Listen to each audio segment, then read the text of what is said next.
ন বিদ্যতে যস্য চ জন্ম কর্ম বা ন নাম রূপে গুণ দোষ এব বা তথাপি লোকাপ্যায় সম্ভবায় সমায়য়া তান্নো কাল মৃচ্ছতি।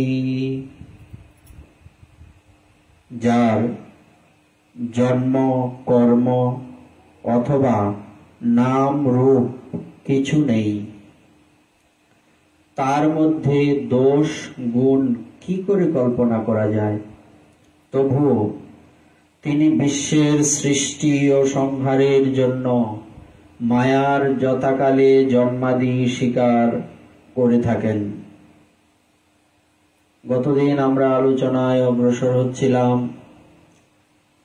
গজেন্দ্র মোক্ষণ লীলার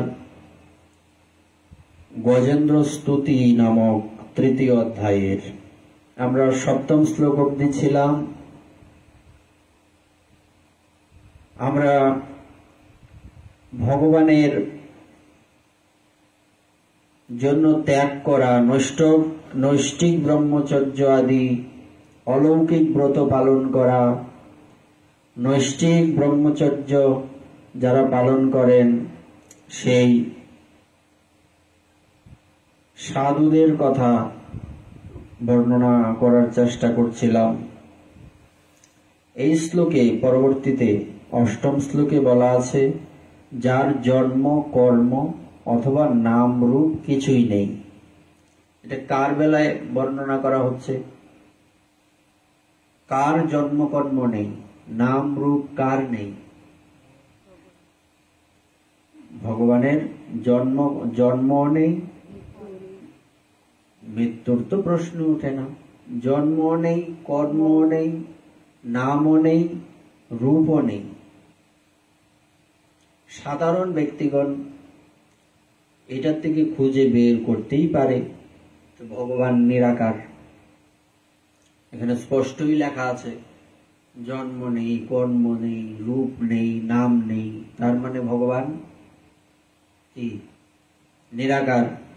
এখানে জন্ম কর্ম বলতে কি বোঝানো হয়েছে? এখানে জন্ম কর্ম বলতে ভগবানের কোনো জাগতিক, এই পৃথিবীতে আমরা যেভাবে জন্মগ্রহণ করেছি এই রকম জন্মকর্ম ভগবানের নেই। ভগবান তো দূরের কথা, সাধু মহাপুরুষদেরও আমাদের মতো জন্মকর্ম হয় না। বলছে প্রমাণ কি? আমাদের শ্রী গুরুদেবের জীবনীতে আমরা দেখতে পাই, যেদিন ওনার জন্ম হয়েছিল ওনার মায়ের প্রসব ব্যথা হয়নি। তোমরা তো মায়েরাই এখানে সংখ্যায় বেশি, তো একটা কথা বলো, প্রসব ব্যথা হয়নি, সন্তান জন্ম হয়েছে, এমন হয় কি? সচরাচর এরকম হতে পারে? পারে না।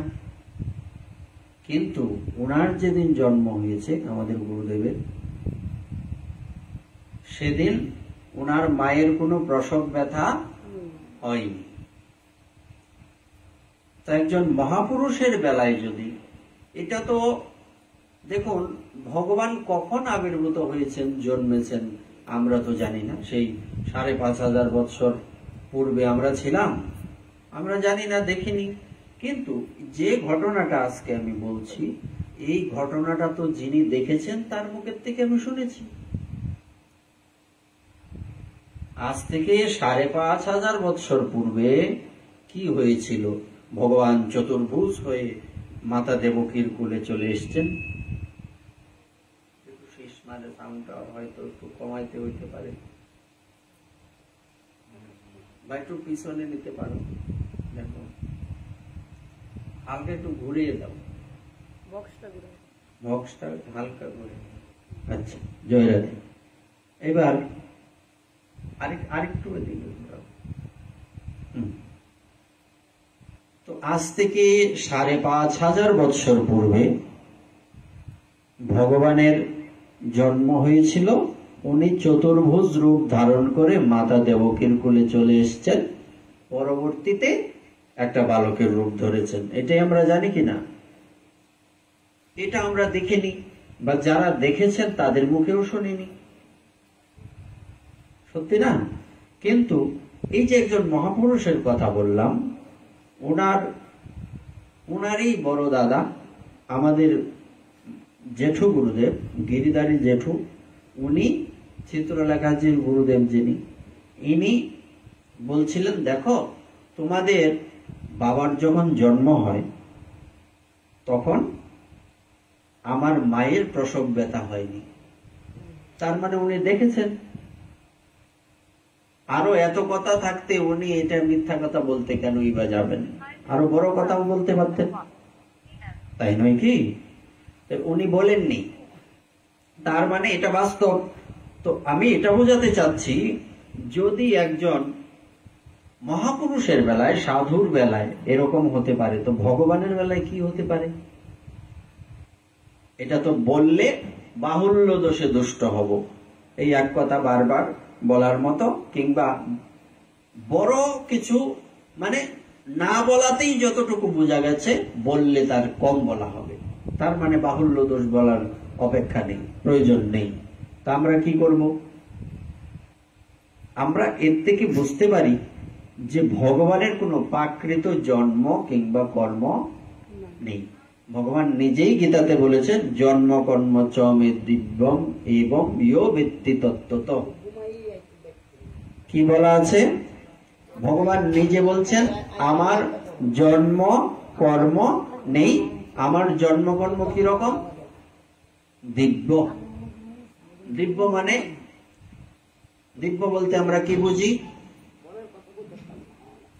দিব্য কি? এই মাতাজি বলো, দিব্য কি? দিব্য জ্ঞান না, আমি আনি কেন এখানে? বলছে ভগবানের জন্ম কর্ম দিব্য, এটার অর্থ কি? দিব্য মানে কি? জাগ্রত। আমরা সবাই জাগ্রত, কেউ কেউ উঙ্গাইতেছি, আলাদা কথা। সবাই জাগ্রত, জাগ্রত না। দিব্য মানে হচ্ছে অপাকৃত। অপাকৃত আবার কি? একটাও তো বুঝলাম না। অপাকৃত কি? প্রাকৃত নয় যা, এও বুঝলাম না। অর্থাৎ আগে এটা নিয়ে আমরা বিস্তারিত কথা বলেছি। এই জগৎটা হচ্ছে মৃন্ময় জগৎ, মায়ার জগৎ, আর ভগবানের জগৎটা হচ্ছে চিন্ময় জগৎ। দিব্য মানে চিন্ময়, চিৎময়। আমাদের দেহটা কিসের তৈরি? পঞ্চভূতের তৈরি, শুধু মাটি নয়। তাহলে ভগবানের দেহটা কিসের তৈরি? এই পাঁচটা জিনিসে নিশ্চয়ই নয়। দিব্য, তার মানে এর বিপরীত। আলোর বিপরীত অন্ধকারের বিপরীত, দিব্যর বিপরীত মৃন্ময়, আর মৃন্ময়ের বিপরীত চিন্ময় বা দিব্য। হয়ে গেল না? তো এই জন্য ভগবানের কোনো আমাদের মতো জন্মকর্ম নেই। ওনার জন্মকর্ম কিরকম? দিব্য। আমরাও সব ভগবানেরও তো কিছু খিদা লাগে নাকি? অর্ধরাত্র হোক, তাতে কি আছে? ঠিক না? আচ্ছা, তার মানে এটা বুঝলাম, ভগবানের কোনো জন্ম নেই, কর্ম নেই। কেন? ইনি হচ্ছেন, উনি নিজেই জন্মকর্ম তৈরি করেন। জন্মকর্ম শব্দটারই জন্ম দিছে উনি। ক্লিয়ার? এই জন্য ওনার জন্ম নেই, কর্ম নেই। তারপর কি বলছে? নাম রূপ নেই। এর মধ্য থেকে তো আমরা বলতেই পারি, তাইলে ভগবান নিরাকার, কথা তো সত্যি। নাম রূপ নেই মানে ভগবানের কি নির্দিষ্ট কোনো নাম আছে? একটা নির্দিষ্ট নাম বলো, আছে কি নাই? আমাদের প্রত্যেকের নির্দিষ্ট নাম আছে, 2-4-5টা নাম হয় একজনের, বেশি না। কিন্তু ভগবানের কোনো নির্দিষ্ট নাম নেই। ওনার নামও অনন্ত। তার মানে অনন্ত শব্দের অর্থ কি হয়? যার অন্ত নাই। মানে যার অন্ত নাই, এই লোকের আর কি নাম আছে? নামের অন্ত নাই, এটার কোনো অর্থ হয়? তার মানে নামেই নাই। নামের কোনো অন্ত নেই, মানে নামের কোনো শেষ নেই, এটার কোনো সীমানা নাই। বাংলাদেশ ইন্ডিয়ার বর্ডারের মতো কোনো, মায়ানমারের বর্ডারের মতো কোনো বর্ডার নাই। চলছে চলছে অনন্তকাল চলছে। যেমন ঝর্ণার জল ভর্তি আছে, হাজার বছর ধরে ভর্তি আছে, কমে আর না। ভগবানের এরকম কোন অন্ত নেই। তো যার অন্ত নেই, মধ্য নেই, অনাদি মধ্য অনন্তম, গীতাতে আছে না? কে বলছিলেন এই কথা? অর্জুন ভগবান শ্রীকৃষ্ণকে এই কথা বলছিলেন, ভগবান আমি যে তোমার রূপটা দেখলাম না, এই রূপটার নাম কি? বিশ্বরূপ। বিশ্বরূপ কার নাম শুনছ কোনদিন? বিশ্বরূপ কার নাম? বিশ্বরূপ কার নাম? হ্যাঁ, আপনারা তো, আপনি তো কইলেন, অন্য কেউ কইতাম না। মহাপ্রভুরে চিনি, মহাপ্রভুর বড় ভাইরে চিনি না, তাই হবে? চিনতে হবে। মহাপ্রভুর বড় দাদার নাম হচ্ছে, যিনি মাত্র 16 বছর বয়সে সন্ন্যাস নিয়েছিলেন। মহাপ্রভু 24 বছর বয়সে সন্ন্যাস নিয়েছে, আর উনি 16 বছর বয়সে সন্ন্যাস নিয়েছে। আর ওনার জন্মের আগে আরো 6-7টা ফুলাবান জন্ম হয়ে মরছে, না ফেড হয়ে মরছে। শচী মাতা কিন্তু সুখী না। তুমি নিজেকে ভাবো শচী মাতার জায়গায়। ওনাকে বিস্তারিত পাওয়া যায় না, মাঝে মধ্যে ওনার কথা কিছু কিছু গ্রন্থে কম কম পাওয়া যায়। এবং এটাও বলা হয় বিশ্বরূপজি ওনার পরবর্তীতে সন্ন্যাস নাম হয়েছিল শঙ্করারণ্য। কি নাম? শঙ্করারণ্য। এই শঙ্করারণ্যের সাথে নিতাই চাঁদের দেখা হয়েছিল, তখন দুইজনে মিশে গেছিলেন। এই পর্যন্ত আমরা পাই। হ্যাঁ, তো বিশ্বরূপ আমরা পাইলাম। তো দেখুন, একটা কথার মধ্যে কত কথা আসে। তাই বিশ্বরূপ হচ্ছে মহাপ্রভুর বড় দাদার নাম। আর এই এখানে অর্জুন বিশ্বরূপ দেখেছিলেন না? বিশ্বরূপ দেখে কি বলছেন? তোমার আদি নাই, অন্ত নাই, মধ্য নাই। তার মানে এটার অর্থ কি? মানে আমি যে তোমাকে প্রথম থেকে শেষ পর্যন্ত, আমার চোখ যতক্ষণ পর্যন্ত যায় দেখছি, এই দেখার মধ্যে তোমার শুরুও পাইলাম না, শেষও পাইলাম না। আছে না? আচ্ছা যাক, শুরু পাইছি না, শেষ পাইছি না। যদি মধ্যস্থলে থাকতারি, মধ্য তো পাইতাম, এও পাইলাম না। তার মানে কি? এটার অর্থ কি দাঁড়ায়? তার নাম রূপ আছে? রূপ আছে কোনো? যার নির্দিষ্ট রূপ নাই, যা আমি কইতেই পারতাম না। এই কি দেখছ? ভগবান কেমন? তার আদি নাই, অন্ত নাই, মধ্য নাই। ধরো পাগল হয়েছ, তার ভগবান বলতেই কিছু নাই। তার মানে এটার অর্থ কি দাঁড়ায়? যার আদিও নাই, অন্ত নাই, মধ্য নাই, তার প্রকৃত কোনো নাম রূপ, সিঙ্গেল কোনো নাম রূপ নাই। ক্লিয়ার না কথাটা? এই জন্য এখানে বলা হয়েছে ভগবানের কোনো রূপ নাই, নাম নাই। এইগুলির উল্টা পাল্টা ব্যাখ্যা দেয়। তোমাকে কইছিল না, দেখছো, তোমার কথার উত্তর প্রথম শ্লোকেই পাইছো। এগুলি মানুষের ব্যাখ্যা দেয় কি? এই যে কথা সত্যি, ভগবান নিরাকার, মূর্তি পূজা নাই। এগুলির ব্যাখ্যা এরকম হয় না। নিরাকার মানে নিরাকার, যার নির্দিষ্ট কোনো আকার নাই। নিরাকার মানে অন্ধকার না। নিরাকার মানে কি? যার নির্দিষ্ট কোনো আছে, নির্দিষ্ট হয়েছে, আদি নাই, অন্ত নাই, মধ্য নাই। এটা কই নির্দিষ্ট করবো গিয়া? বলা যাবে? নির্দিষ্ট করে বলা যাবে না। আচ্ছা, এরপর কি বললেন? তার মধ্যে দোষ গুণ কি করে কল্পনা করা যায়? আরে ব্যক্তিটাকেই তো আমি বুঝতে পারি না, তার আবার দোষ গুণ চিন্তা করবাম কোন সময়? আচ্ছা, যেমন আমি যাকে কোনোদিন দেখিনি, যার নাম পর্যন্ত আমি জানি না, এই ব্যক্তিটা কি দোষ করলো, গুণ করলো, এটা কি আমার মাথায় আইব? একজনে কইলো অমুক একজন ব্যক্তি আছে, এই ব্যক্তি এই দোষ করছে, তুমি কি বলবা? তাকে কি তুমি সাপোর্ট করতে পারবা? তুমি এটা বলতে পারো, আমি তো ওই লোকের চিনি না, সে দোষ করছে না গুণ করছে, আমার এসব চিন্তা করে লাভ কি? তার মানে যার নাম নাই, রূপ নাই, গুণ, তার আবার দোষ গুণ কিসে? তাই না? তবুও তিনি বিশ্বের সৃষ্টি ও সংহারের জন্য মায়ার যথাকালে জন্মাদি স্বীকার করে থাকেন। এই জন্য উনি কি করেন? তারপরেও তিনি বিশ্বের সৃষ্টি এবং সংহারের জন্য মায়াকে আশ্রয় করে উনি নিজে জন্মাদি মানে বিভিন্ন অবতার ধারণ করে থাকেন। আচ্ছা, সেই অনন্ত শক্তিমান ঐশ্বর্যময় পরব্রহ্ম পরমাত্মাকে নমস্কার। স্তুতি করছে না, গজেন্দ্র স্তুতি করছে। তিনি অরূপ হয়েও বহুরূপে প্রকাশিত হন। অরূপ মানে রূপ নাই, তারপরে উনি বহুরূপে। সেই আশ্চর্য কর্মার চরণে প্রণাম। এই কেমন কথা, যার রূপ নাই সে আবার বহুরূপে প্রকাশিত হয়। মানুষে, সাধারণ মানুষ এটা বুঝবে, এর মনে ফাগলা কুত্তা কামড়াইছে, সারা রাত ঘুমায় না, মধ্যরাত্রি উল্টা পাল্টা কইতাছে, এই কথাই কইব সাধারণ মানুষে।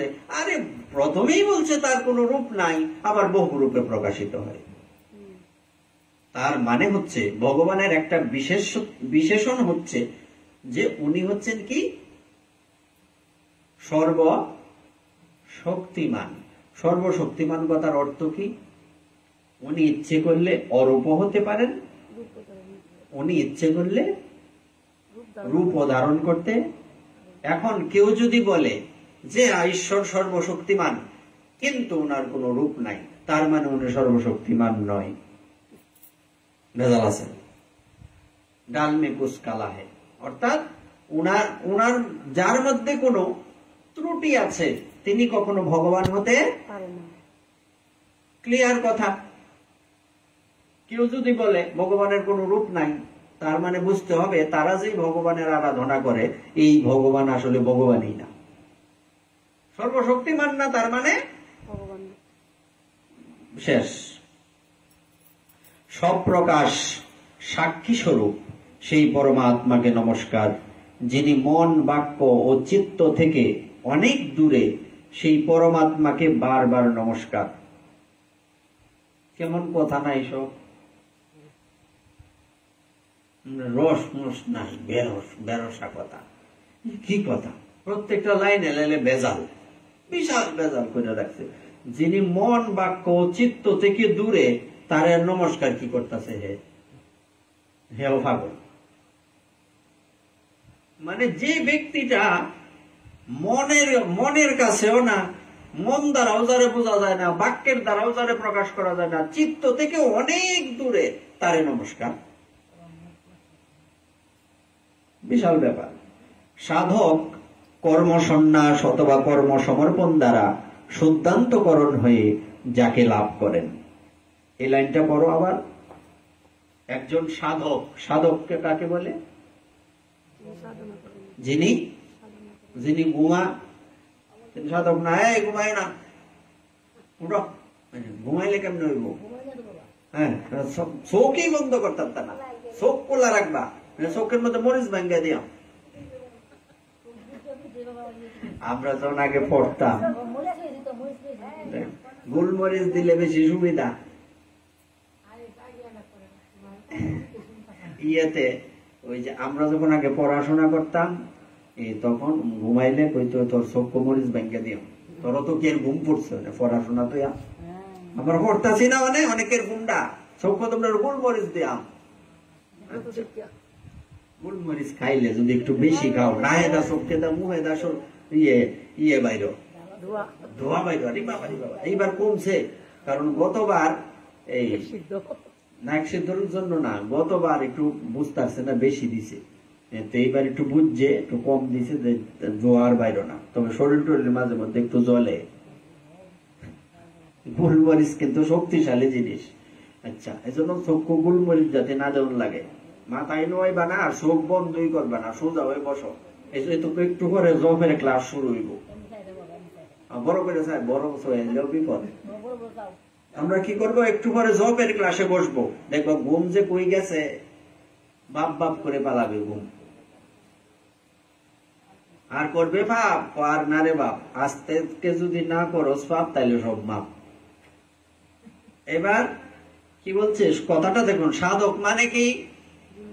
যিনি, সব সাধকই কি ভগবানের ভক্ত? আগে বুঝতে হবে। যে ব্যক্তি সারা রাত্র নাইট ডিউটি করতেছে সে কিন্তু সাধক না। তুমি যেন বইয়ে রয়েছো ওই যে তুমি সাধক। ক্লিয়ার না কথাটা? সাধনা তো অনেক জাতের আছে, যে পড়তাছে এই পাশ পার্টিসিপল কি কি কি কয় এগুলি রে, টেন্সের বিভিন্ন আছে না ইত্যাদি। আচ্ছা, তো এই এরাও কিন্তু সাধক, কিন্তু এরা ভগবানের সাধক না, এরা হইল এই জগতের সাধক। বুঝা গেল?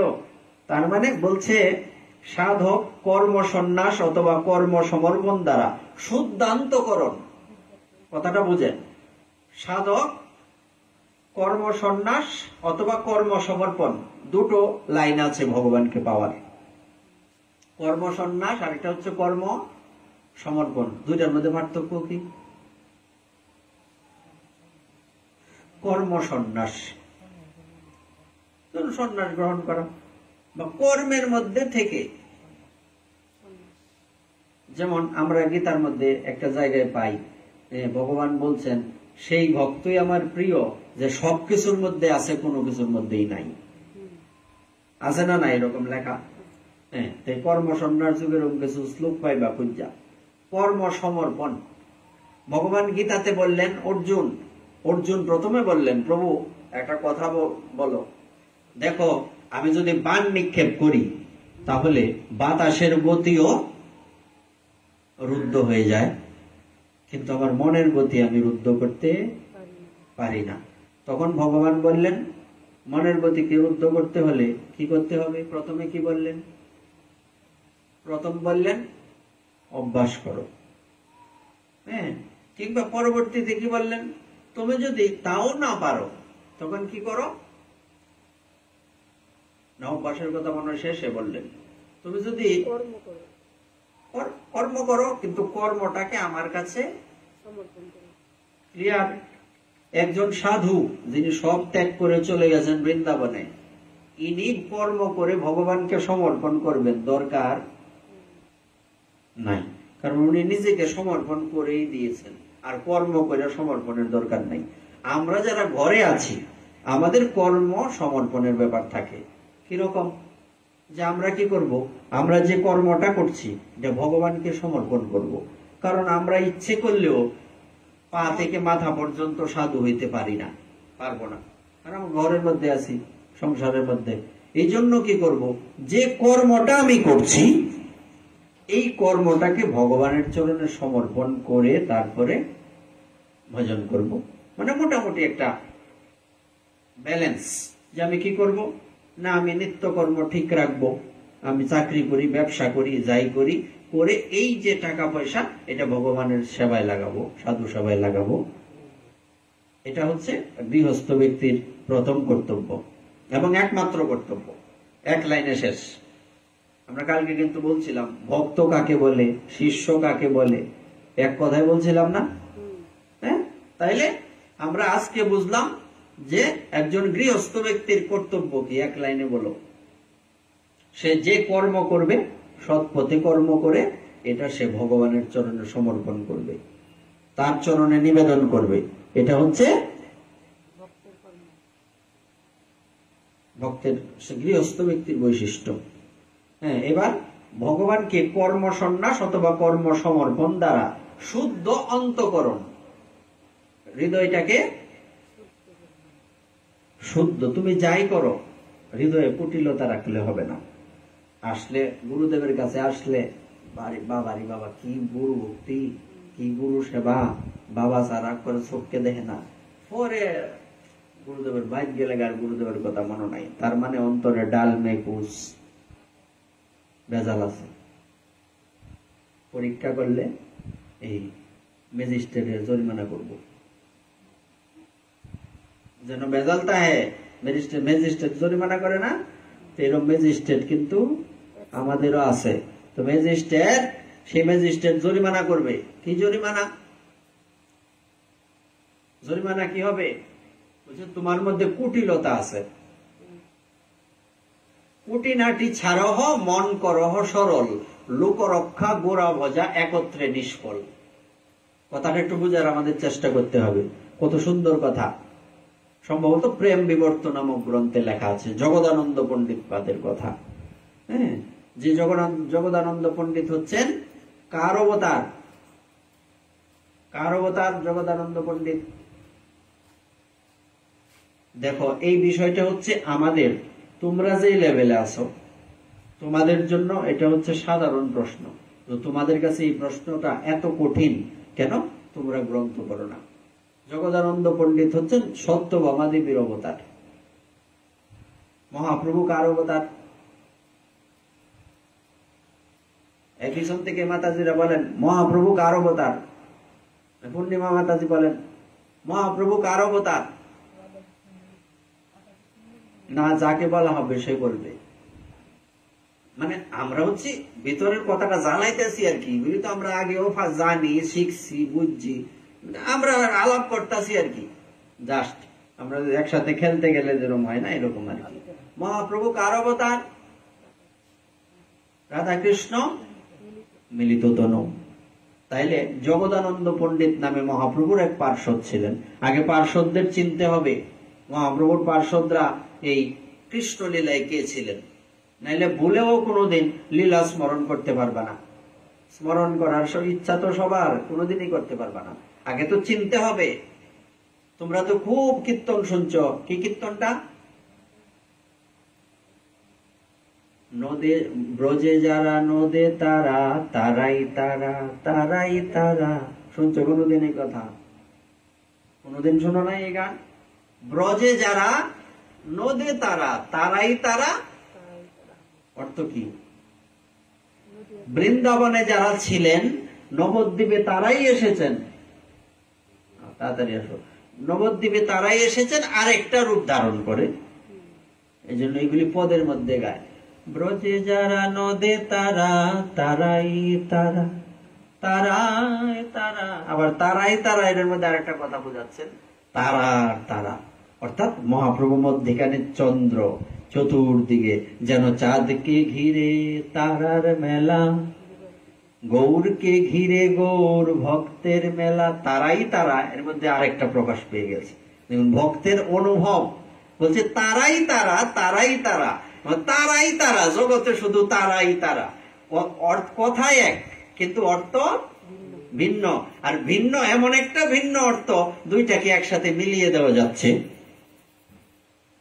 এটা হচ্ছে বিশেষ দৃষ্টান্ত। তো এবার উনি বলেছেন লোকরক্ষা গোরা ভজা একত্রে নিষ্ফল। লোকরক্ষা মানে আমরা লোকজন কি বলবে এটাও দেখব, আবার গোরা ভজনও করব, হবে না। মীরাবাইয়ের দিকে তাকাও। মীরাবাই কি? রাজরানী মীরা ইত্যাদি। এবার রাজরানী মীরা ভিখারিনী। উনি ভিখারিনী হওয়ার কোন দরকার ছিল? উনি তো রাজার স্ত্রী, রাজরানী। উনি ভিখারিনী কেন হলেন? ভিখারিনী কেন হলেন? এর মধ্যে টাকাটা এই জয়রাধে ভিখারিনী। মীরাবাইয়ের নাম শুনছো না? মানে যদি ঘুমা তো আমার কথা কইতে ভালো লাগতো না, তার লেগে খুঁচাইতেছি। আমার কামই বাবা খুঁচানি, আমার জন্ম দিয়েছে ভগবান খুঁচানি লেগা। এইবার কি বলছিলাম? রাজরানী মীরা ভিখারিনী কার জন্য? কার জন্য? ভগবান কইল তো না, উনি নির্দিষ্ট কোন ভগবানের আরাধনা করেছেন? গিরিধারী। গিরিধারী তোমার লাগিয়া, গিরিধারী। তাই এবার ইনি যদি ভাবতেন যে না গিরিধারীকেও ভজবো, আবার সংসারে মানুষে কি কইল এটাও শুনবো। আমরা জানি না একটা শ্লোক খুব সহজে কইলাই, সর্বধর্মান পরিত্যাজ্য মামেকম শরণং ব্রজ। অর্থ কি? খালি কইলে হইব? ভগবান তার সব পাপ নিয়ে নেবেন। উনি বলছেন যে আমার চরণে শরণ গ্রহণ করে আমি তাকে সমস্ত পাপ থেকে মোক্ষয়িষ্যামি মা সূচক, মুক্ত করে দেব, তাতে কোনো সন্দেহ নেই। এখন এই যে বলছে সর্বধর্ম পরিত্যাগ করে, এর অর্থ কি? সর্বধর্ম কয় প্রকার? বিষয়টা কিন্তু আমরা যে কথাগুলি বলছি এগুলি হচ্ছে কি কথা? দার্শনিক কথা। এগুলি কথা কঠিন, কিন্তু বুঝতে পারলে আনন্দ। সর্বধর্ম যে কইল, সর্বধর্ম কয় প্রকার? সর্বধর্ম কয় প্রকার কও? দুই প্রকার। একটা হচ্ছে দৈহিক ধর্ম, আর একটা হচ্ছে লৌকিক ধর্ম। কি কি? আর একটা হচ্ছে লোকে কি বললো, লোকে কি বললো, আমি এই কর্মটা করলে পরে লোকে জানি কি বলে, এটা হচ্ছে লৌকিক। আর দৈহিক হচ্ছে দেহকেন্দ্রিক, দেহের প্রতি আসক্তি। এই দুটো জিনিস যদি তুমি ত্যাগ করতে পারো, তবে ভগবান তোমাকে সর্বপাপ থেকে মুক্ত করবেন, এর আগে না। কথাটা বলতে সহজ, কিন্তু এটা ব্যাখ্যায় যদি তোমরা যাও তাহলে বুঝতে পারবা এই দুটো ধর্ম ত্যাগ করা কত কঠিন। একটু যদি কেউ কিছু কয় এমনি তেলে বেগুনে ছুটতে দাওগা, বাবারি বাবা, একদম কাঁচা দিয়া কাজে তোর কি তোর আমি খাই, তোর সাহস করতে তাই। বাবা তুমি কৌদিকে তো ঘুমের কথা রাগো না, আমি কয়ে দিই না, দেখবো না আমার লোক কি রাগ হয় না। আমরা সবাই কি এখানে আমরা যারা বসে আছি, আপনাদের কি মনে হয় না আমাদের পূর্বজন্মের কোন স্বীকৃতি আছে? নাকি পাগলা কুত্তা কামড়াইছে, হাজার হাজার মানুষ না সরিষার তেল দিয়ে ঘুমাইতেছে? পশ্চিম পাড়া মানুষ কম আছে? বাবারি বাবারি, উৎসব আইলে দেখা যায় কত লোক, নাকি একটা অনুষ্ঠান হইলে দেখা যায় কত লোক, খিচুড়ি দিলে দেখা যায় কত লোক। আজকে ফ্যাটের খিদা, আজকে বাবা এরা গিয়ে হেরা শৈল তেল আছে করতে, তাও আমদারও তো তেল নাই। বিষয়টা এরকম কিনা? এটা কি আমরা আমাদের অনুভব করা উচিত না? আমাদের কোনো না কোনো পূর্বজন্মের স্বীকৃতি ছিল বলেই আজকে আমরা এখানে বসতে পারছি, এমনি বসতে পারছি না। সুতরাং আমরা এখানে যারা আছি আমাদের মধ্যে কোনো পার্থক্য নেই, এটা মাথায় সেট করো আগে। অর্থাৎ আমার গালি দেওয়ার দরকার হইলে গালি দাও, আমিও যদি তোমাদেরকে গালি দেওয়ার দরকার হয় গালি দিব, কেউ কিছু কই থাকতাম না, এন কোনো বলা কওয়ার কোনো কারবার নাই। আমাদের সনাতন ধর্মের বিশেষ শিক্ষা কি বলো? আমাদের সনাতন ধর্মের বিশেষ শিক্ষা কি? বসুদৈব কুটুম্বকম, সারা পৃথিবী এক পরিবার। কি শিক্ষা দিছে? তার মানে সুবল বাবুর বাড়ির যে সম্পত্তি বা এই মন্দিরের যে সম্পত্তি, দুইটার মধ্যে কোনো, বা পূর্ণিমা মাতাজির বাড়ির যে সম্পত্তি, এইগুলির মধ্যে কোনো পার্থক্য? এটা ভগবান দিয়ে রাখছে, তোমার এটা সীমানা, এটা অমুকের সীমানা, কিন্তু আসলে এর মধ্যে কোনো পার্থক্য তুমি মানে বলবার অর্থ হচ্ছে তুমি অন্য নিজেকে যেমন ভালোবাসবে, বিষয়টা বোঝো। এত না একজন গেলেই তো হয়, এত দিকে তাকালি এত চঞ্চল সর্বনাশ। কি বলছি? তুমি নিজেকে যেমন ভালোবাসবে তেমনি অন্যকে এমনই ভালোবাসবে। কথাটা কেমন? আমি নিজেকে যেমন ভালোবাসবো অন্যকেও, এর অর্থ কি? এই পৃথিবীতে আমরা সবচেয়ে ভালোবেসি বেশি কাকে? ওই সন্তান। আবেগে জগৎ চলে, এই মালা শোনো, এই পৃথিবীর মধ্যে সবচেয়ে বেশি ভালোবাসি আমরা কাকে? ভগবানের ভালোবাসি। কত সহজ না গো মা? হ্যাঁ, আমাদের প্রকৃত কর্তব্য হচ্ছে, শোনো, আমাদের প্রকৃত কর্তব্য হচ্ছে আমাদের নিজের থেকে বেশি ভালোবাসা কাকে? আমরা এটা করতে পারতাছি না দেখে আমরা রোগী। আমরা কোনো ভব সমুদ্রে আছি গো, সংসার জ্বালাত আছি, এটাই রোগ। আমরা পারতাছি না তাই রোগী। এখন আমরা সবচেয়ে বেশি ভালোবাসি কাকে? নিজেকে। লিখে রাখো। না, টাকা কার জন্য? টাকা কিসের জন্য? তার মানে আমরা সবচেয়ে বেশি ভালোবাসি নিজেকে। তাই আমি আমাকে যেমনটা ভালোবাসবো, কথাটা বুঝো, আমি আমাকে যেমনটা ভালোবাসবো এমনটাই ভালোবাসবো সবাইকে, তাইলে তুমি ভক্ত। ক্লিয়ার হয়ে গেল না কথাটা? এবার তুমি নিজেই বুঝতে পারবা যে তুমি ভক্ত না অভক্ত। সূত্র কি? আমি আমাকে যেমন ভালোবাসি, আমি যদি সবাইকে এমন ভালোবাসি, গীতাতে ভগবান কি বললেন, আমার ভক্তের কাছে সবাই কেমন সমান। কেমন সমান? একটা হাতি, একটা কুকুর, একটা ব্রাহ্মণ, চন্ডাল, আছে না নাই এই কথা? সবাই আমার কাছে যেমন সমান, আমার ভক্তের কাছেও তেমনই সমান। অর্থাৎ আমি আমাকে যতটুকু যেমন ভালোবাসবো, তেমন ভালোবাসা যেন সবাইকে ভালোবাসতে পারি। আমি যেন আমার মধ্যে সবাইকে এবং সবার মধ্যে আমাকে দেখতে পাই। কথাটা সব কেমন না? ভগবান কই গেল? বলছে এটাই, আমার মধ্যে আমাকে দেখা মানেই ভগবানকে দেখা, সবার মধ্যে আমাকে দেখা মানেই ভগবানকে দেখা। কারণ কার মধ্যে ভগবান নাই?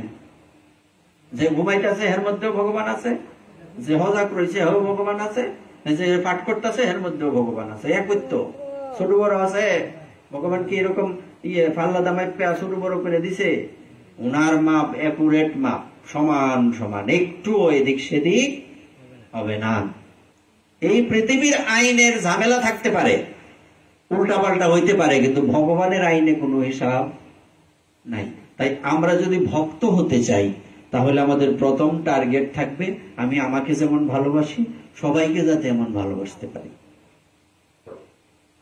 নতুবা একজনকে যদি নিজের মতো ভালো না বাসা যায়, অত বড় বেটির নাম ধরে তখন যা, আমি চেষ্টা করতেছি আর কি, অত বড় বেটির নাম ধরে মানুষে কি কইব, পাইছিলাম ছাগল, একথা কইব কিনা? কিন্তু আমি তো এটা ভাবতেছি না, কারণ আমি তো দেখতেছি এমনির লোকে আর আমার লোকে কোনো পার্থক্য নাই। দেখতেছি তো চতুর্দিকে যারা আছে সবাই আমার, আমি সবার।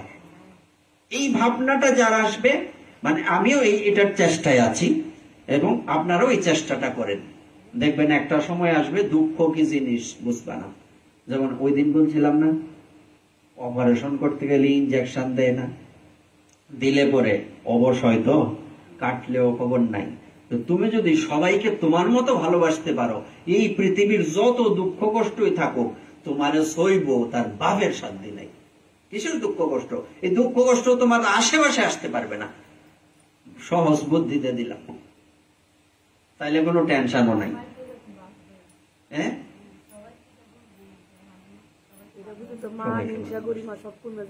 তোর অটোমেটিক কমে যাবে। তখন আর অর্থের অহংকারও থাকবে না, সম্পত্তির অহংকারও থাকবে না, উচ্চ কুলের অহংকার কিছুই থাকবে না। তার মানে তুমিও ভগবানের মতো, একটু আগে আমরা কি বলছিলাম, ভগবানের নাম নাই, রূপ নাই, তোমারও নাই, আমারও নাই। আর তার রূপ আছে, নাম আছে, কোনো টাইটেল আছে? অর্জুনের কি টাইটেল? যুধিষ্ঠির মহারাজের কি টাইটেল? ভগবান শ্রীকৃষ্ণের কি টাইটেল? দুর্যোধনের কি টাইটেল? টাইটেল আছে? অর্থাৎ উপাধি মানেই আদি ব্যাধি, উপাধি মানে সব যন্ত্রণা, এগুলির মধ্যে কিচ্ছু নাই। এই জন্য আমাদের এখান থেকে বেরিয়ে আসতে হবে। আমাদের একটাই পরিচয়, কি পরিচয়? আমরা ভগবানের দাস। আমাদের একটা পরিচয়, দ্বিতীয় কোনো পরিচয় নাই। ঝগড়া করতে পারবা? সম্ভব?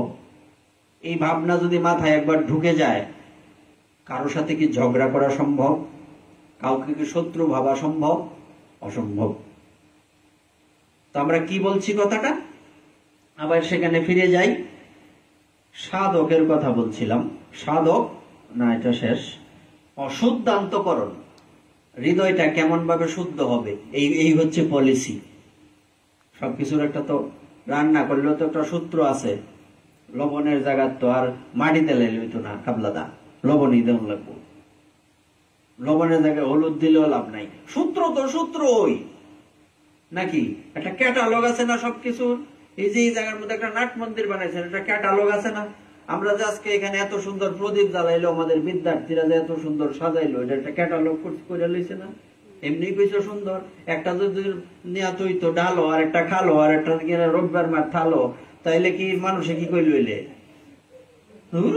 করতে করতে এইটা কোনো চোখের মধ্যেও কোনো ইয়ে নাই, মানে মনের মধ্যে কোনো সৃজনশীলতাই নাই। কি একটা এই মাথাটা, এই মাথার দিতে রাখছে। এই আশেপাশে আছে কিনা? রোববার মাঠ বাড়ি আছে, আছে? দুই আছে, পশ্চিম পাড়া আছে। আচ্ছা, তাইলে আমরা কি বুঝলাম? সবকিছুর একটা সূত্র আছে। তো এই সূত্রটা কি? শুদ্ধান্তকরণ হওয়ার কিছু সূত্র হচ্ছে এই সূত্রগুলি। সবচেয়ে হইল সবাইকে, সবার মধ্যে ভগবান, আমার মধ্যেও ভগবান, সবার মধ্যে ভগবান, সবাই আমার, আমি সবার, এরকম একটা বুদ্ধি। কারণ ভগবান কত বড়, ভগবান কত বড়, এই মাতাজি তুমি কও, ভগবান কত বড়? অনেক বড়। আগেই বলছি ভগবানের আদি নাই, অন্ত নাই, মধ্য নাই, তার মানে হিসাব ছাড়া, হিসাব ছাড়া ব্যক্তি সে। এত বড় ভগবান, ভগবান তাহে কই? এই কও, ভগবান কই বাস করে? পিছনে বর্মন ফারার ভগবান কই বাস করে গো মা? মানুষের হৃদয়ে থাকে না। আডল ভগবানও ধস্তা না। তোমার কথা একদিক ঠিক আছে, ভগবান কয় প্রকার সহজে বুঝাই। ভগবান দুই প্রকার, একটা হচ্ছে পরমাত্মা ভগবান আর একটা হচ্ছে স্বয়ং ভগবান। যদিও তিন প্রকার, ব্রহ্ম, পরমাত্মা, ভগবান। তো পরমাত্মা সবার ভিতরে থাকে, তোমার কথা সত্যি, কিন্তু স্বয়ং ভগবান, স্বয়ং ভগবান কই থাকে? হ্যাঁ, ভগবান কত বড় কইছ? অনেক বড়। তোমার হৃদয়টা যদি এরকম ছোট্ট মোট্ট কই তৈবে কেন ভগবান রে?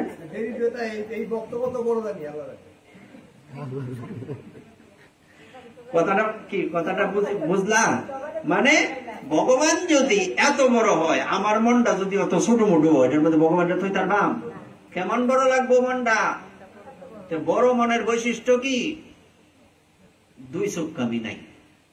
ওইটা এক চক্ষ তেল আর এক চক্ষ নুন। এটা হাফের হবো দুধ দেয়, বাঘের হবো দুধ দেয়, এরকম কয় কিনা? এরকম না। বিষয়টা হচ্ছে এক চক্ষে তেল আর এক চক্ষে নুন না, দুই চক্ষে একই দিতে হবে। যেমন এরকম বহু দৃষ্টান্ত রয়েছে। একজন প্রকৃত রাজা, সে যখন বিচারের সিংহাসনে বসবেন, ওনার প্রথম বৈশিষ্ট্য কি? প্রধান বৈশিষ্ট্য, ইনার বিচার বুদ্ধিতে দুই চক্ষামি থাকতে পারতো না। এইগুলি আছে দেখে তো আজকে আমরা এত জ্বালায় জ্বলতাছি। যে ওই গিয়া লঙ্কায় যায় ওই রাবণ, যে ওই গিয়া সিংহাসনে বসে সুর, বাটপাট, সিটার, টাউট, উৎপাত আর উৎপাত। সত্যি কিনা? এই সিয়ারের ওই দোষ, এটার মধ্যে বইলি আর করোনা ভাইরাসের ধরে। হ্যাঁ, যে ওই গো এই ওই না গো একদম ই আর কি। যখন প্রথম প্রথম নতুন বউ আসে, শাশুড়ির কাছে প্রণাম করে অন্নটা দিয়া, কদিন পরে চুলো ধরে লুটকে থাকে। অর্থাৎ যাইবার আগে বুট ফাওয়ানের লেগা, আরে আমি এই করে দিয়াম, সেই করে দিয়াম, পরে যখন সিংহাসন হবো, আরে মই কোন হনুরে,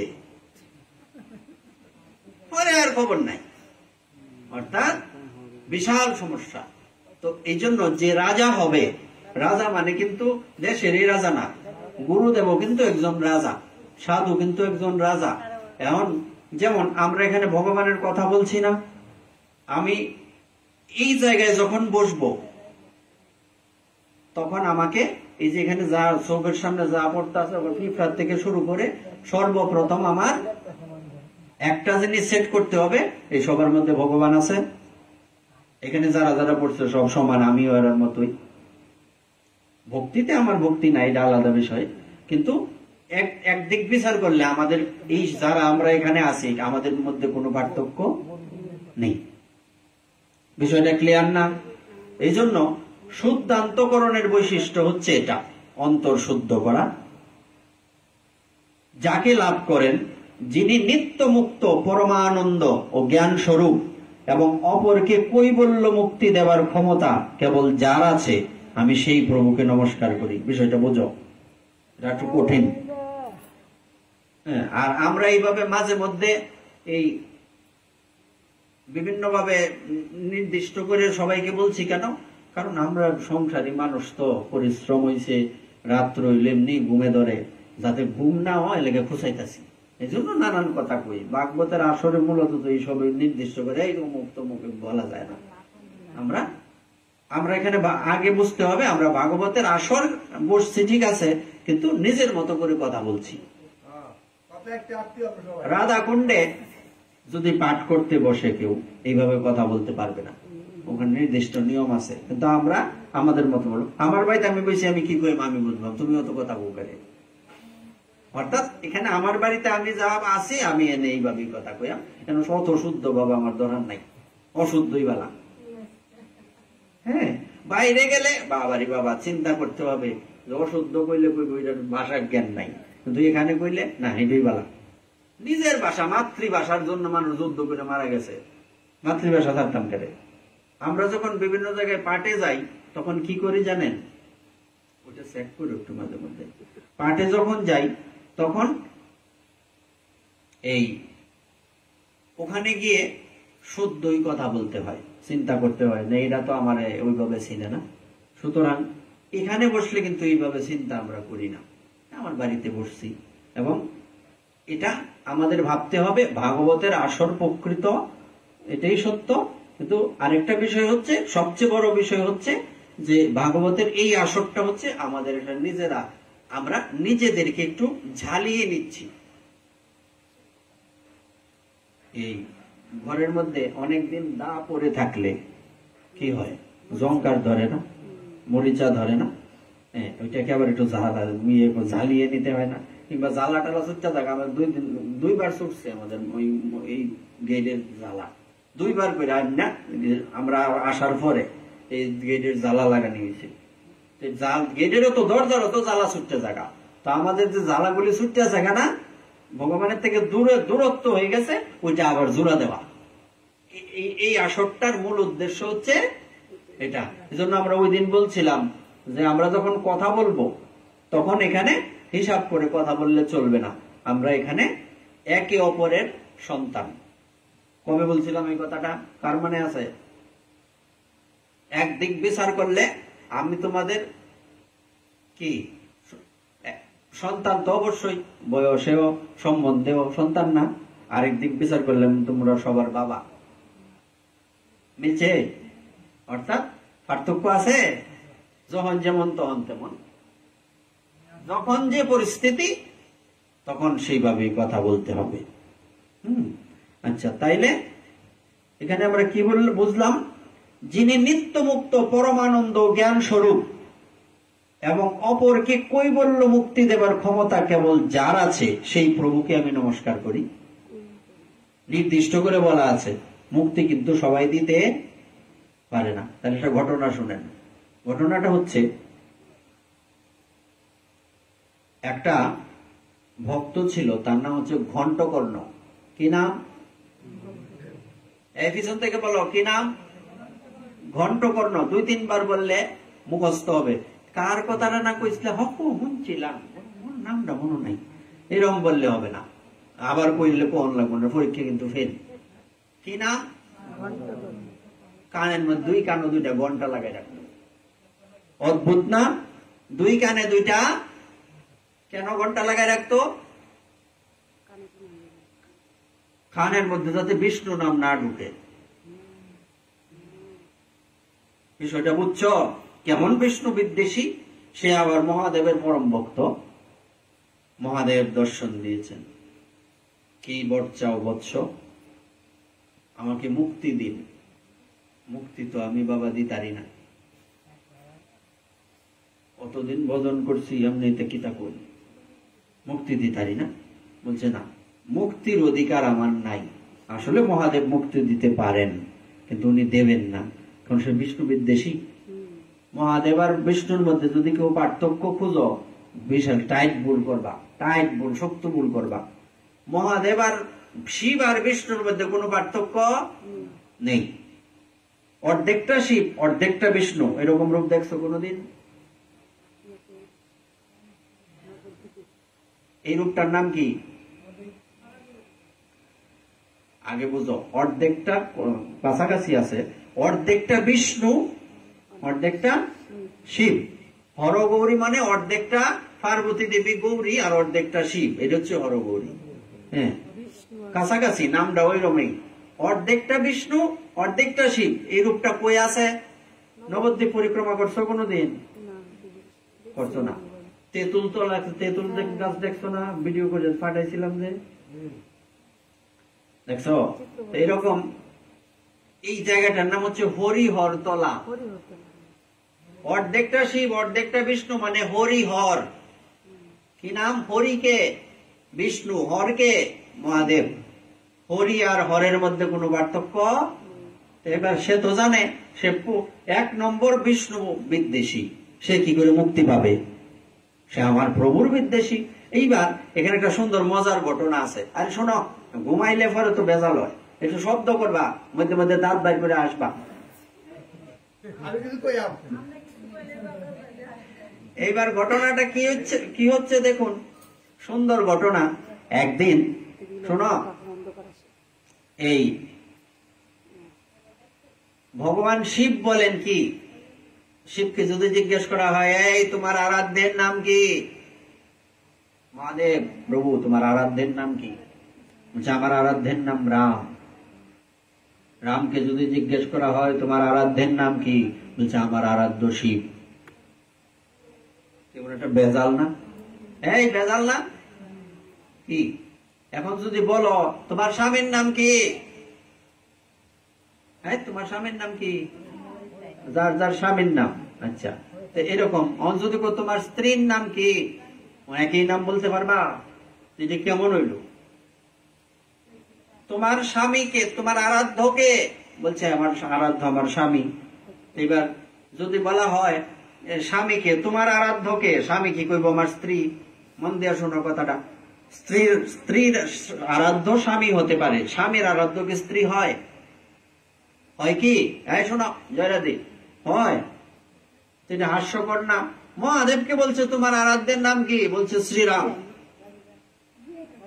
এইবার রামচন্দ্র ভগবানকে জিজ্ঞেস করা হয়েছে তোমার আরাধ্যের নাম কি? মহাদেব। বিষয়টা হাস্যকর না? একজন আর একজনের আরাধ্য কি করে হয়? বলছে হয়। এটাই বাস্তব। অর্থাৎ বলবার তাৎপর্য হচ্ছে, বলছে রামেশ্বর একটা নাম শুনছ, শব্দটা কি? রামেশ্বর কই আছে? দক্ষিণ ভারতে নাকি? আচ্ছা, এই রামেশ্বরের স্পেশালিটি কি, বিশেষত্ব কি? ওখানে কি আছে? রামেশ্বর জানি না, জানো না? আর একটু সহজ করে দেই, ক্লু দিতাম। পরীক্ষা তো, পরীক্ষার মধ্যে ঘুমাইলে নাম্বার পাইবা। এই শুনো, রামেশ্বর, এটা একটা ক্লু দেই, সেতু বন্ধ।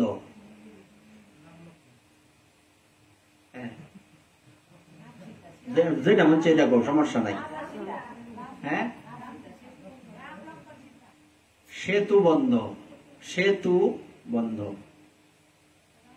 ইহিনী বুদ্ধিমাতা খেলাও, এই ঘুম যাই বুগা। এই ঘুমায় না, সেতু বন্ধ, এটা অর্থ খুঁজো। আমি সামনে বইছি, আমার ওই কালি বহে। রাম যে নদী পার হইতে গেছেন, হনুমানের সেতু বানছিল। কি পার হয়েছেন? কোন নদী পার হইতে গেছে? নদী পার হইলে ওরা সাতটায় যাউন দাদা। হনুমান যে সেতু বানায় সমুদ্র, সমুদ্রে সেতু বন্ধন করছেন, এটা তো সেতু বন্ধ। রামেশ্বর সেতু বন্ধ একদম কোন ভারতে? দক্ষিণ ভারতের শেষ মাথা, এই পার শ্রীলঙ্কা না? পালমাইরা যেটা গেছেন হনুমান। হ্যাঁ, রামেশ্বর মানে কি? রামেশ্বর সেতু বন্ধ, যেখানে সেতু বন্ধ হয়েছিল সেখানে ভগবান রামকে যে বলা হয়েছিল, বলছে এই ওখানে উনি একটা মহাদেবের বিগ্রহ, শিবলিঙ্গ স্থাপন করেছিলেন। স্থাপন করে নাম দিছে কি? রামেশ্বর শিব। কি নাম? অর্থ কি? রামেশ্বর শিব, শিব কথাটা খুব সুন্দর। রামের যিনি ঈশ্বর তিনি হচ্ছেন রামেশ্বর। এইবার সতী দেবী জিজ্ঞেস করছে, প্রভু আপনার ঈশ্বর তো শ্রীরাম, এখন রামেশ্বর তো মানে রামের ঈশ্বর, কথাটা কি রকম না? বলছে রামেশ্বর শব্দের অর্থ কি? যার ঈশ্বর রাম, সে হল রামেশ্বর। উল্টো ব্যাখ্যা দিলেন। হ্যাঁ, রামেশ্বর শব্দের অর্থ কি? মূলত হচ্ছে রাম যার ঈশ্বর তার নাম হচ্ছে রামেশ্বর। আর রামজি কি বলছেন? রামের যিনি ঈশ্বর তিনি হচ্ছেন রামেশ্বর। তার মানে দুইয়ের মধ্যে কোনো পার্থক্য। তুমি যে ঘন্টা বাজাও কানের মধ্যে লাগাই রাখছো, বিষ্ণু নাম যাতে শুনতে না পারো, তুমি মুক্তি চাও কোন আক্কেলে? মুক্তি আমি দিতাম না, দাও। সে খুব দুঃখ পেল, প্রভু আমি এত তোমার তপস্যা করলাম, তুমি আমাকে মুক্তি দিতে পারবে না। আর তুমি যার কথা বলছো আমি আজীবন তার বিরোধিতা করলাম, আমার তো মুক্তি পাওয়া কোনোদিনই সম্ভব নয়। তখন শিবজি মহারাজ কি বললেন? দেখো আমার প্রভু শ্রীহরি এতই কৃপাময়, তার কাছে কোনো শত্রু মিত্র নাই। তুমি তার সাথে শত্রুতা করছো তো, ওনার তোমার প্রতি শত্রুতা ভাব নাই, এই জন্যই উনি ভগবান। তুমি বিশ্বাস করো, ঠিক উনি তোমাকে কৃপা করবেন, তুমি তাকে ডাকো। ইনি আবার কানের ঘন্টা ফেলাই দিয়া এবার বিষ্ণু ভগবানের আরাধনা করতে লাগলেন। বিষ্ণু ভগবান আসলেন, মানে দর্শন করেই উনি ভগবান বিষ্ণুর চরণে একদম অচৈতন্য হয়ে পড়ে গেলেন। অচৈতন্য হয়ে পড়ার কারণ যে দেখো সারা জীবন যার বিরোধিতা করলাম, সারা জীবন যার বিরোধিতা করলাম, ইনি আমাকে এত তাড়াতাড়ি দর্শন দিলেন, আমি হলে কি পারতাম? আসলে ভগবান আসলেই এত করুণাময়। আচ্ছা সত্যি কথা বলেন তো, আমরা দিনের মধ্যে এত ভুল এত অপরাধ করি, যদি ভগবান প্রকৃত দোষ ধরতেন আমাদের কি গতি হইত?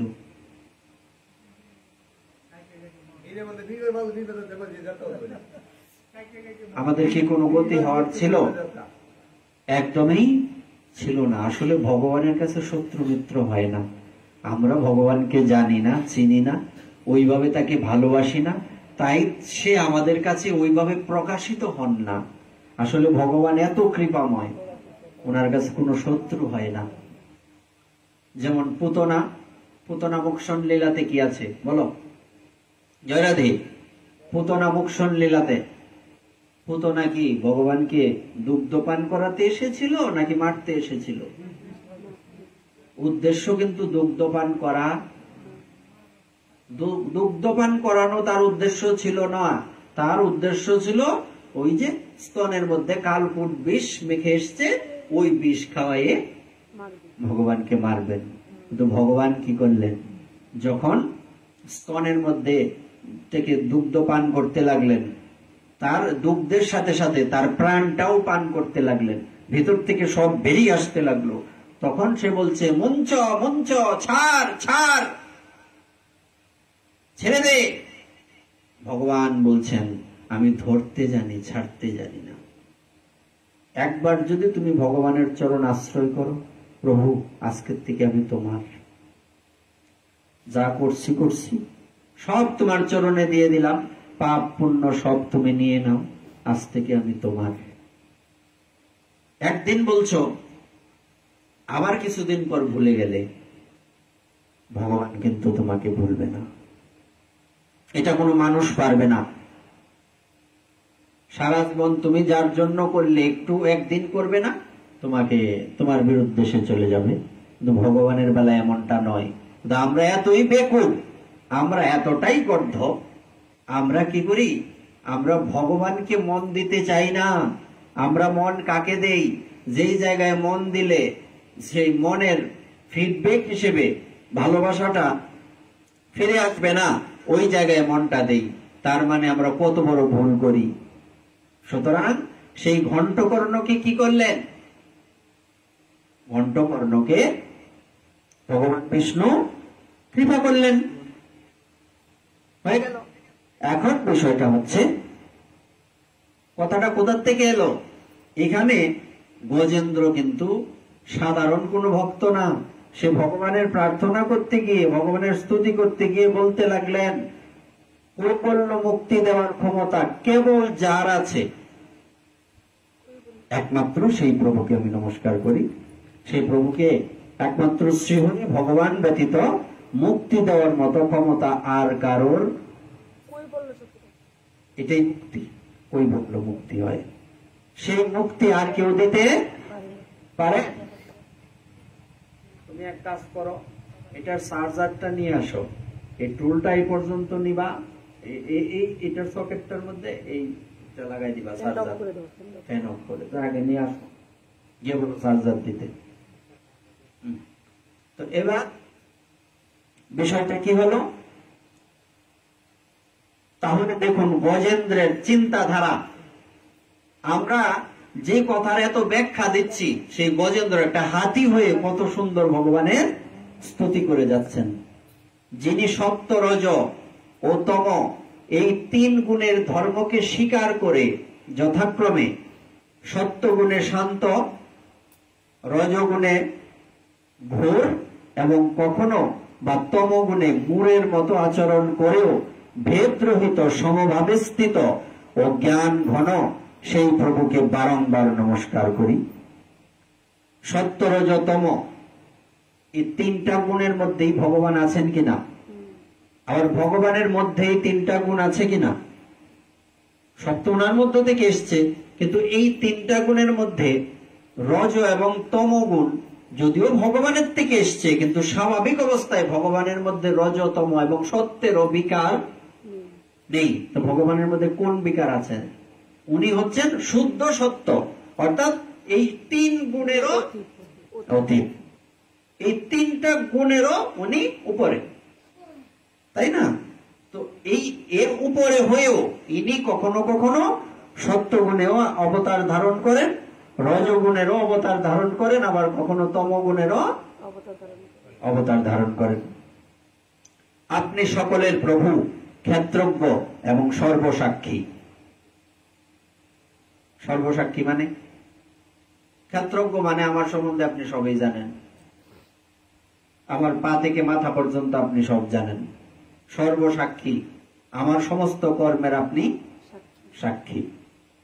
আপনাকে নমস্কার করছি। আপনি নিজেই আপনার উৎসস্থল। সুন্দর কথা না? আমরা জানি, জিজ্ঞেস করি, এই কোন মানুষ আসলে তার বাবার নাম কি? তোমার বাবার নাম কি? এই তোমার বাবার নাম কি? জয় রাধে। বিশাল এই তোমার বাবার নাম কি? তোমার বাবার নাম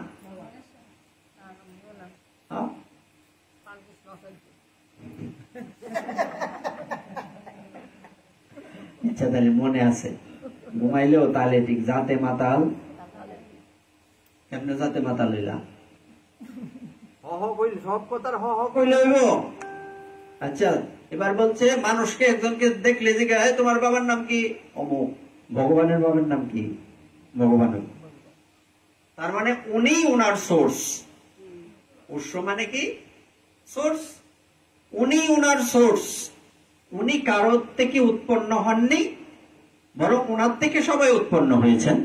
উনি হচ্ছেন সকলের উৎসস্থল। কথাগুলো সুন্দর না? ঘুমাইলে কেমনে সুন্দর বুঝবা। আপনি পুরুষ ও মূল প্রকৃতি রূপে বিদ্যমান। মা আপনি বেডা, আপনি বেডি, কথাটা তো মনে বোঝালো। আপনি পুরুষ, আপনি প্রকৃতি। প্রকৃতি মানে কি রূপ? প্রকৃতির রূপটা কি? নারী রূপ। আগে বুঝতে হবে আমাদের এই বিষয়গুলি। আচ্ছা, তারপর আপনাকে বারবার প্রণাম। আপনি যাবতীয় ইন্দ্রিয় এবং তাদের বিষয় সমূহের দ্রষ্টা। যাবতীয় ইন্দ্রিয় কি? আমাদের ইন্দ্রিয় কয়টা? 11 ইন্দ্রিয়। কি কি? 5টা হইল, ঘরে বাই 5টা, 6টা কই গেল? ইন্দ্রিয় কয় প্রকার? কয় প্রকার? 2 প্রকার। কি কি? কর্মেন্দ্রিয়, জ্ঞানেন্দ্রিয়। কি কি? চক্ষু, কর্ণ, নাসিকা, জিহ্বা, ত্বক, এগুলি কি ইন্দ্রিয়? কর্মেন্দ্রিয় কি কি? বাক মানে কথা, পানি মানে পদ মানে পা, উপস্থ আর পায়ু অর্থাৎ জননেন্দ্রিয়, হ্যাঁ, আর হচ্ছে এই পশ্চাৎ ভাগ, এই হচ্ছে মোট 10টা, না হইলে আরেকটা কই গেল, মন। এই হচ্ছে একাদশ, হ্যাঁ, একাদশ ইন্দ্রিয়। এই একাদশ ইন্দ্রিয়ে ভগবান হচ্ছেন যাবতীয় ইন্দ্রিয় এবং তাদের বিষয় সমূহের দ্রষ্টা। বিষয় সমূহ কি? চোখ দিয়ে আমরা কি করি? কান দিয়ে, নাক দিয়ে ঘ্রাণ নেই। শ্বাস নেওয়াটা নাকের প্রধান ইয়ে না। চক্ষু, কর্ণ, নাসিকা, জিহ্বা দিয়ে, আর ত্বক দিয়ে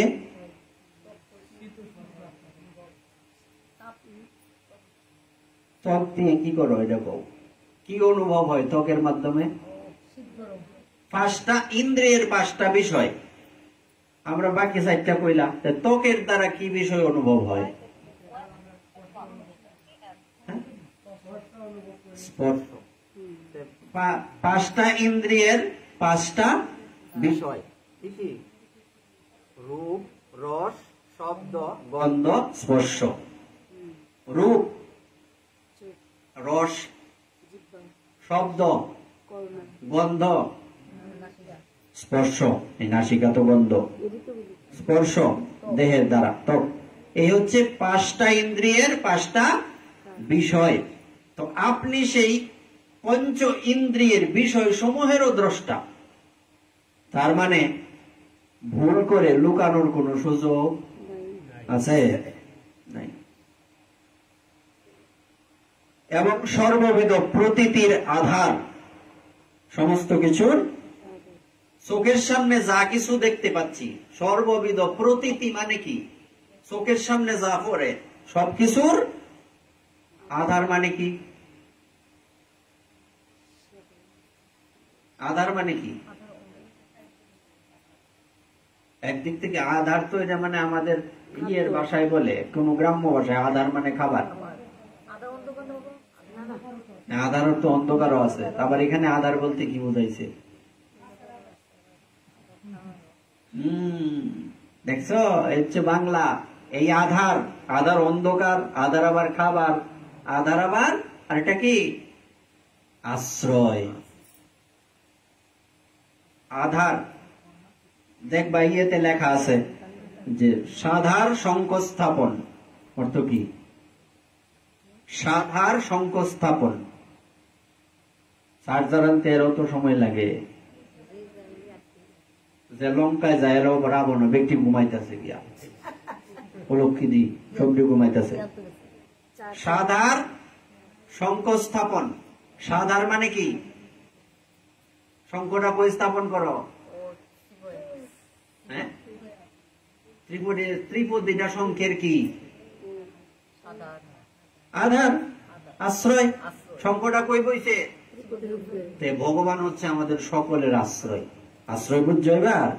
হচ্ছে আধার। এই যে এইভাবে যদি আমরা ধরে ধরে এক একটা অক্ষর বুঝি তাইলে কিন্তু আনন্দ হবে। এটা যদি ফইরা আমি না হয়ে যাইতাম গা, একই কইছে সাপ না ভেঙে, নিজেই বুঝছে না। তুমি বুঝছো? হ্যাঁ, পিছনে এই তুমি বুঝছো?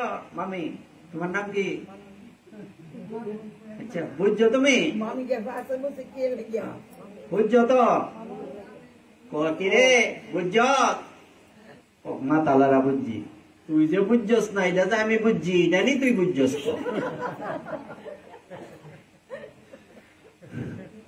সত্যি নেই,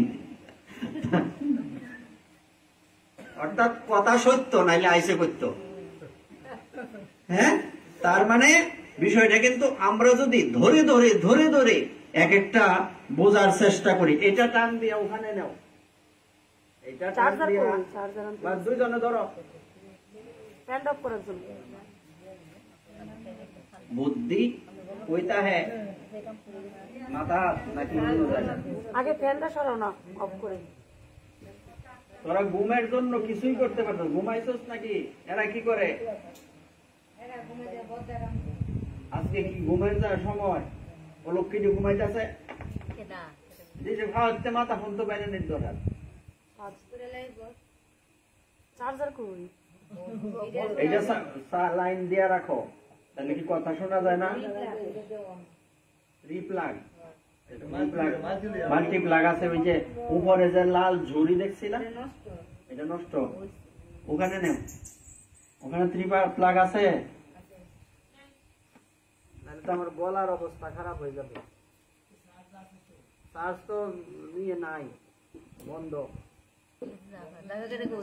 মানে আসা যাওয়া করে, তাইলে মানে কথা বলতে আমার কষ্ট হবে। আর একাদশীর দিন না, 7 থেকে ওই পর্যন্ত যায় না। না ওখানে লাগাই দিবে, ওই পর্যন্ত থাকলে সাউন্ড এদিকে আসবে, মানে মোটামুটি যাতে এমনি বক্সের সাউন্ডেই কানো যা ঘুমাইতেছে, আর বক্স না থাকলে তো সব বনাশ হয়েছে, নাচুন না বলে ডুলের বাড়ি হয়েছে ঘুমানির লেগা। কি বলছি কথাটা বলো, কোন পর্যন্ত ছিলাম আমরা? আধার সংখ্যাস্থাপন মানে আধার তো বুঝছো এবার। আধারের পরে কি হয়ে গেল? সর্ববিধ প্রতীতির আধার, মানে চোখের সামনে আমরা যা দেখতে পাচ্ছি সব কিছুর আধার হচ্ছে কে? মুখে বলেন। আমাদের পাশের ইসলাম ধর্ম আছে না, এরা দেখবেন শিক্ষার দেখো ভুলেও ঘুমাইতো না। তোমরা আস্তে আস্তে দূরে কইবা, আপনি কইবেন ঠিক কিনা না বলবেন বিষয়টা কি, যে মানে আমাদের কি করতে হবে, যখন বলতে হবে সমস্ত কিছুর আধারকে দূরে কইবা, সমস্ত কিছুর আধারকে ভগবান। আচ্ছা জি অবশ্যই।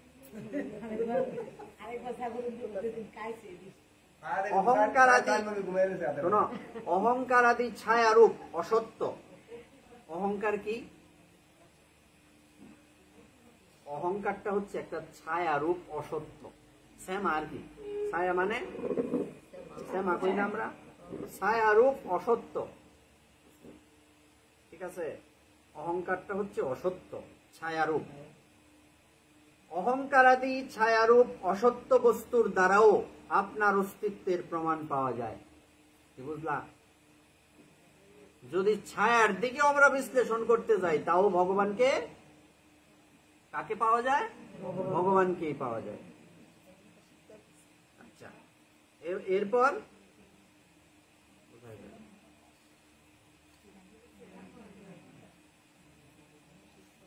সমস্ত বিষয়ের মধ্যে যে চৈতন্যের আভাস, চৈতন্য মানে কি? চেতনা। চেতনা মানে কি? জীবনী শক্তি। সমস্ত বিষয়ের মধ্যে যে জীবনী শক্তির আভাস পাওয়া যায়, সেও আপনার অস্তিত্ব প্রকাশ করে। চিন্তা করেন, একটা হাতি ভগবানের কিভাবে বিশ্লেষণ করে, চিন্তা করা যায়? ভগবানের স্তুতি করছেন, কত সুন্দর বিশ্লেষণ। হ্যাঁ, আচ্ছা, এরপর আমি আপনাকে নমস্কার করি। আপনি সকলের আদি কারণ, কিন্তু আপনার কোনো কারণ নেই। আছে? নাই। দাঁড়াও, তোমরা জব ক্লাস দেওয়ান লাগবো, ঘুমটা যাইব। হ্যাঁ, এটা শ্লোকটা শেষ করি। এবার আপনি সকলের আদি কারণ, আপনার কোনো কারণ নেই। কারণ মানে কি? মদ। দেখবো মদের এটা এমন সে কারণ, অলক্ষিতি নাম দিয়েছে কারণ। এইবার আসলে মদ, আচ্ছা মদের কথা যখন আসছে বলি, মদ কিভাবে বানায়? প্রকৃত মদ যেটা মায়ের পূজায় মদ ছাড়া আসলেই হয় না, এটা কিভাবে বানায়? তামার পাত্রে নারিকেলের জল মন্থন করলে এটা দিয়া মাকে স্নান করাইতে হয়, এটা হচ্ছে মদ।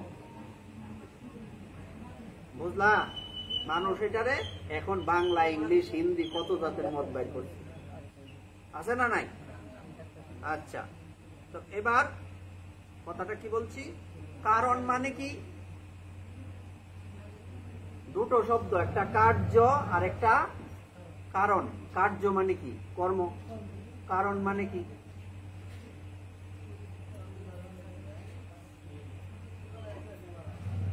যেমন এই কারণে এটা হয়েছে।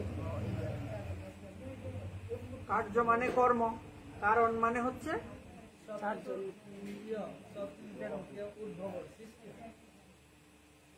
ওই আধারের মতোই ধরেন, সবকিছু যেখান থেকে আসে।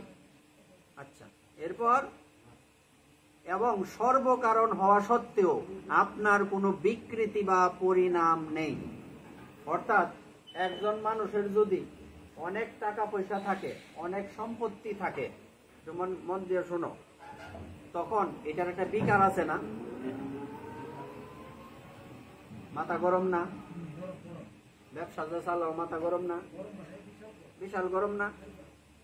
অর্থাৎ এই সামান্য কারণ, সামান্য একটা দোকানের কারণে কথাটা বুঝাই পারতাছি, সামান্য একটা দোকানের কারণে তোমার মাথার মধ্যে এত চাপ। কিন্তু ভগবান এই একটা দুইটা না, অনন্ত কোটি হিসাব সারা বিশ্ব ব্রহ্মাণ্ডের কারণ, কিন্তু উনি নির্বিকার, ওনার কোনো চাপ নাই। কারণ চাপেরও বাপ তো হে নাকি, উনি হচ্ছেন চাপেরও বাবা, বাপ বাপই হতা হে। এবার আমি আপনাকে নমস্কার করি। এই 14 অব্দি থাকবে আজকে। আমরা এখন জব ক্লাসে যাই, নাহলে এই সবদি ঘুমাইতেছে ফুলাফাটি। জব ক্লাস করবা, সোজা হয়ে বসো, সোজা হও, আরামে দাঁড়াও, উনতে না পড়ছো না আগে, সোজা হও। পরে আমরা জব ক্লাসের পরে কি করব? একাদশীর মাহাত্ম্য, একাদশীর কীর্তন আছে, দেখবা এমনি সময় লেগেছে।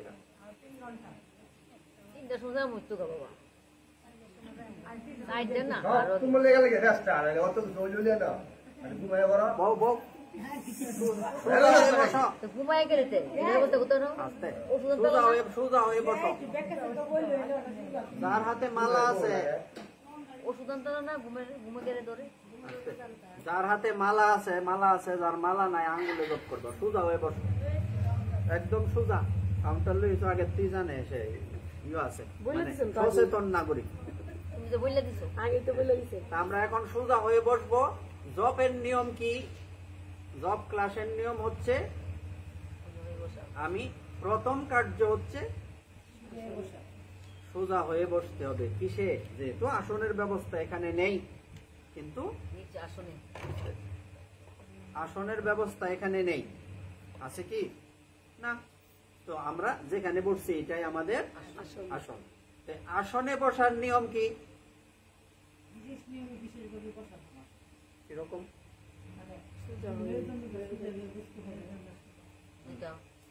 আচ্ছা, আর মেরুদণ্ড সোজা করে বসতে হবে। মনকে স্থির করি, মন স্থির তো করে, মন স্থির করে আসনে বইতার বা ঘুমে ধরে হেরে আসনে বইতে। মন স্থির করা দেরি, মাথা ঘাড়,